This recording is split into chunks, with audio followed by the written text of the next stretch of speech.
নমস্কার বন্ধুরা, আমি অভিষেক। আপনারা দেখছেন ইন্ডিয়ান পিজন্স লাভার। আপনাদের সবাইকে নতুন একটি ভিডিওতে স্বাগতম। বন্ধুরা, আজকের এই ভিডিওটি করার মূল উদ্দেশ্য হচ্ছে, আপনারা জানেন আমার লফটের মধ্যে কিন্তু গেট প্রপারলি লাগানো হয়ে গেছে। যারা আগের ভিডিওটা দেখেননি তারা আগের ভিডিওটা দেখে আপনারা ওয়াচ করতে পারেন যে ওখানে কত টাকা খরচা হয়েছিল। আমি পুরোপুরি বিস্তারিত বলে দিয়েছিলাম, এই ভিডিওতেও বলে দেবো। তার আগে আমি বলতে চাই এটাই যে আমার লফটে যখন এই তিনখানা গেট, নর মাদি এবং ব্রিডিং সেট আপের জন্য যে তিনখানা গেট রয়েছে এবং মই সহ ছাদে ওঠার জন্যও তো একটা মই লাগবে আমাদের, যেহেতু ঘরের সাইড দিয়ে বা পাশ দিয়ে ঘরের ভেতর দিয়ে কোনো মই নেই, ছাদে ওঠার জন্য কোনো প্যাসেজ নেই, সেই জন্য আমাকে দুখানা আলাদা পাইপ কিনে মই বানাতে হয়েছে। ওয়েল্ডিং করে ঢালাই করে যা আর কি মিস্ত্রিরা নিজের হাতে তৈরি করে দিয়েছেন। তো মিস্ত্রিরা যেদিন এসেছিলেন, এই কাজটা যেদিন সম্পূর্ণ হয়েছে, মিস্ত্রিটা কিভাবে কাজ করেছেন এবং মিস্ত্রিদের সাথে আর কয়েকজন ছিল, সমস্ত কিছু এই ভিডিওতে দেখতে পাবেন। কিছু ক্লিপ আজকে এই ভিডিওর মাধ্যমে শখ করিয়ে দেবো আপনাদের কাছে। মিস্ত্রিরা এক একটা দরজা মাথায় করে নিয়ে ছাদের উপরে উঠে এরমভাবে নিয়ে চলে এসেছিলেন। তারপরে আর কি তারপরে ওয়েল্ডিং মেশিন দিয়ে পুরোপুরি বিষয়টা যেখানে যেখানে গ্যাপিং বা উঁচু নিচু যে জায়গাগুলো, সেই জায়গাটা হাতুড়ি দিয়ে মেরে ইটগুলো ভেঙে তারপরে আর কি পুরোপুরি দরজার যে স্ট্রাকচারটা রয়েছে পুরোপুরি একদম ফাইন অ্যান্ড ফিটিং করে দিয়েছেন। আমার ঘরের এই কাজটা শেষ হয়ে গেছিলো মোটামুটি আজ থেকে প্রায় 5 দিন আগে। আমি 5 দিন আগে ভিডিওটা করতে পারিনি, আজকে ভিডিওটা করছি, কেননা সেই ক্লিপগুলো ছিল আমার কাছে। আর সময়ের অভাবে সেই ভিডিওটা আমি পোস্ট করতে পারিনি, কিন্তু আজকে এই ভিডিওর মাধ্যমে আপনারা পুরো বিষয়টা দেখলে জানতে পারবেন যে কিভাবে কাজটা করা হয়েছিল। সবাইকে অনুরোধ করছি এই ভিডিওটা আপনারা স্কিপ না করে দেখবেন না, তাহলে সমস্ত বিষয়টা জানতে পারবেন না। এবং চ্যানেলে যারা নতুন অবশ্যই সাবস্ক্রাইব করে বেল আইকনটা রাখবেন এরকম নিত্য নতুন ভিডিও পাওয়ার জন্য। তাহলে চলুন আজকের এই ভিডিওটি আমার পায়রার লফটের গেটের সেটআপ থেকে শুরু করা যাক। এখন ক্লিপগুলো দেখাতে থাকাই আপনাদের কাছে।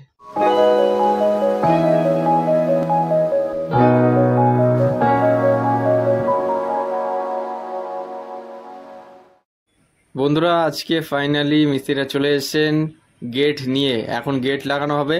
আপনারা দেখতে পাচ্ছেন মিস্ত্রি চলে এসে গেট নিয়ে। এখন এই 3টে দরজা লাগানো হবে। 3টে দরজার মধ্যে এই যে লোহার স্ট্রাকচারটা বানানো হয়ে গেছে, এখন জাস্ট এখানে ফিটিং করে দেখা হচ্ছে মাপটা নিয়ে, তারপরে আর কি লাগানো হবে এই দরজা। এই যে ওয়েল্ডিং মেশিন দিয়ে এখন কাজ হবে, ঢালাই হচ্ছে, এক সাইডে লাগানো হচ্ছে পাল্লা, আপনারা দেখতে পাচ্ছেন ভিডিওর মধ্যে শক করাচ্ছি। এইদিকে 4টে ক্ল্যাম্প লাগানো আছে আর বিপরীত দিকে 3টে ক্ল্যাম্প লাগানো হবে এখন।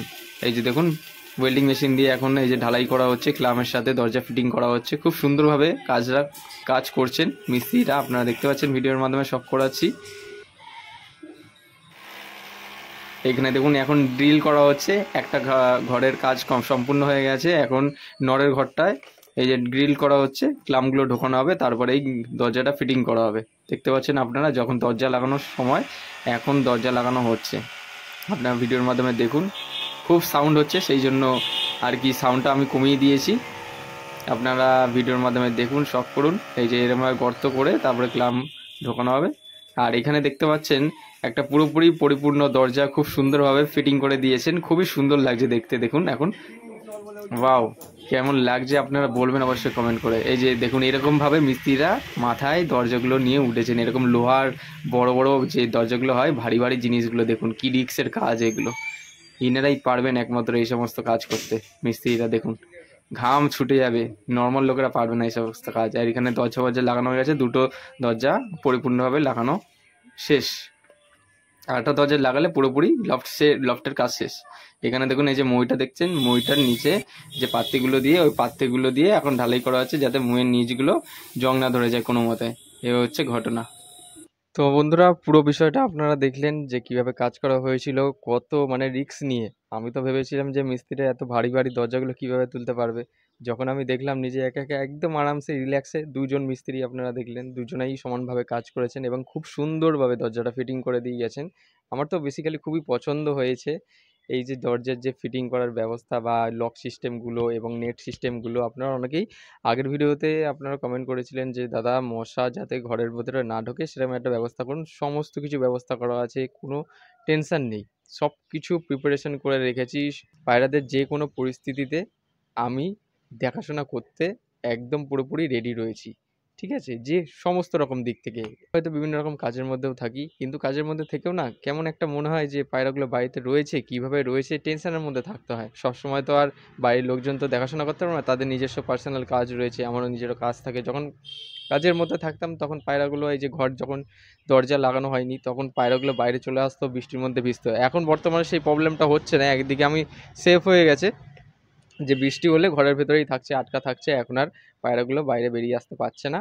শুধুমাত্র ঘরের ভেতরে যে গ্যাপিংগুলো রয়েছে, গ্যাপিংগুলো বন্ধ করে দিলে মানে একটা ঘরে পায়রা ছাড়লে ৩ টে ঘরে পুরো একদম এদিক ওদিক উড়ে, উড়ে বেড়ায়। মানে বাইরে বেরোনোর জন্য ছোটাছুটি করে। এ হচ্ছে মেন ঘটনা। আর বাদবাকি সব পায়রা যা আছে ঠিক আছে। আমার লফটে ৩ টে দরজায় একটা মই দিয়ে খরচা বাবদ মিস্ত্রি খরচা, মানে মিস্ত্রি লেবারের যে চার্জটা থাকে এবং ভ্যান ভাড়া খরচা যা আছে, এবং তার সাথে এই যে অ্যাঙ্গেলগুলো বা পাত্তিগুলো, ক্লাম্পগুলো যেগুলো হয় ওই খরচা বাবদ টোটাল ১৫,০০০ টাকা খরচা হয়ে গেছে। আপনাদের তো আগের ভিডিওতে দেখিয়েই দিয়েছি। আর আজকের ভিডিওতে আপনাদের দেখিয়ে দিলাম মিস্ত্রিরা কীভাবে কাজ করেছেন। আশা করছি আগামী দিনগুলোতে আপনাদের সাথে নতুন, নতুন ভালো কোয়ালিটি পায়রা আপনাদের কাছে শখ করাতে পারবো। বন্ধুরা, আপনাদের সাপোর্ট এবং ভালোবাসায় এতদূর অবধি পথ পায়রার সাথে আমি জার্নি করতে পেরেছি। আশা করছি আগামী দিনগুলো আপনারা আমার সাথে থাকবেন, এভাবেই সাপোর্ট করবেন এবং ভিডিওটা যারা, যারা নতুন দেখছেন বা চ্যানেলে যারা, যারা নতুন অবশ্যই সাবস্ক্রাইব করে বেল আইকনটা রাখবেন এবং ভিডিওটি ভালো লাগলে অবশ্যই একটা লাইক করে যাবেন, কারণ আপনাদের একটা লাইক আমাকে মোটিভেট করে নতুন, নতুন পায়রা শখ করানোর ক্ষেত্রে এবং কম দামের মধ্যে পায়রা আপনাদের কাছে সেল করে দেওয়ার ক্ষেত্রে। আপনারা যদি আমার সাথে পার্সোনাল মেসেজ করতে চান, কথা বলতে চান, ইনস্টাগ্রামে চলে আসুন বা ফেসবুক পেজে যদি আপনারা না থেকে থাকেন, ডিসক্রিপশনে দেওয়া রয়েছে আমাদের ফেসবুক পেজ হ্যান্ডেল। আপনারা ফেসবুকেও দেখতে পারবেন আমাদের সমস্ত ভিডিওগুলি। আশা করছি এই ভিডিওটি আপনাদের ভালো লেগেছে। পুরো বিষয়টা জানিয়ে দেওয়ার চেষ্টা করলাম। সবাই ভালো থাকবেন, পায়রা সুস্থভাবে রাখবেন এবং কমেন্ট করে জানান। এই প্রত্যাশায় ভিডিওটা যেখানেই শেষ করছি। ধন্যবাদ।